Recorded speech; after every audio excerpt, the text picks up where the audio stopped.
Earthquake, the most terrifying and destructive natural force. On Friday the 26th of January at 8:46 in the morning, one of the largest quakes in history shook the world. If its epicenter had been Birmingham, the destruction would have engulfed almost all the British Isles. Instead, it struck here, the equivalent of Birmingham in Gujarat in northwest India, the ancient and prosperous city of Bhuj. I heard lots of noises. Suddenly the earth shook violently and children started screaming. We thought it was the end of the world. Entire hospitals collapsed, engulfing almost all the patients plus many of the nurses and the doctors. And when thousands of survivors were brought here for treatment, this is all that was left. Children were screaming for missing parents, parents for buried children. The roads were blocked, the telephones were dead. That was the background to one of the most remarkable acts of generosity. 6 days after the quake, we launched a national appeal on behalf of the Disasters Emergency Committee, which represents 14 leading British aid agencies. We raised an astonishing £21 million.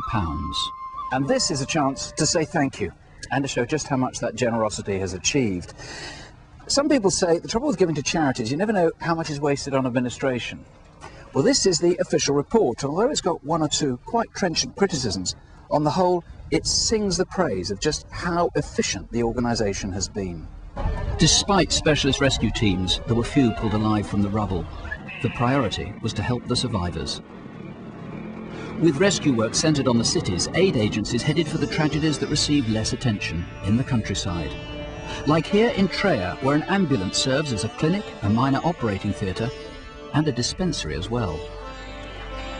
Immediately after the earthquake, there were no hospitals and dispensaries available in this area, and mobile unit was the only alternative. Just this one van pretty much served as a hospital? Yeah, it's complete hospital. We have got about 10 vehicles operational in this area.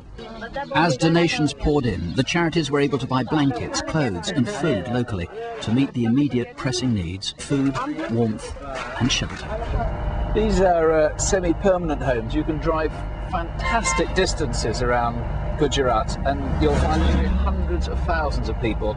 Well, these are going to be their homes for the foreseeable future. Well, people who have jobs with the big companies and multinationals, they're able to find the resources to rebuild their houses. But the people who work in villages like this, they have no means to build their houses.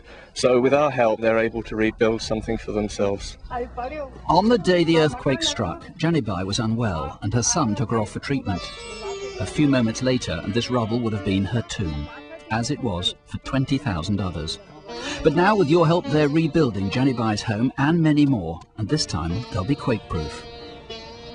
The town of Bakau almost disappeared. They're still exhuming its recent past. This old water tower was shattered. Fresh water and sanitation pipes were ruptured. Now, with your money, whole new systems are being connected. People walk for miles to see this fresh supply turned on. Thanks to you, no one here drinks dirty water anymore. The quake robbed Budamora of its livelihood. Block printing provides an income for thousands of families here. When we came to this village, we asked, what help do you want from us? They were saying that if you restore our livelihood, we will construct the entire village of our own. With your help, the people of Gujarat are getting back to work. It's truly heartening to see the money creating a new spirit of self-reliance. The quake changed some things for good in Gujarat and some things for the better. Aid agencies are helping women to organise businesses, to sell their crafts and to teach them new skills. The children have a better future too.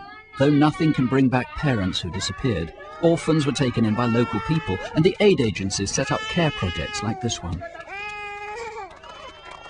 Your generosity has helped in so many ways to rebuild lives, to rebuild hope.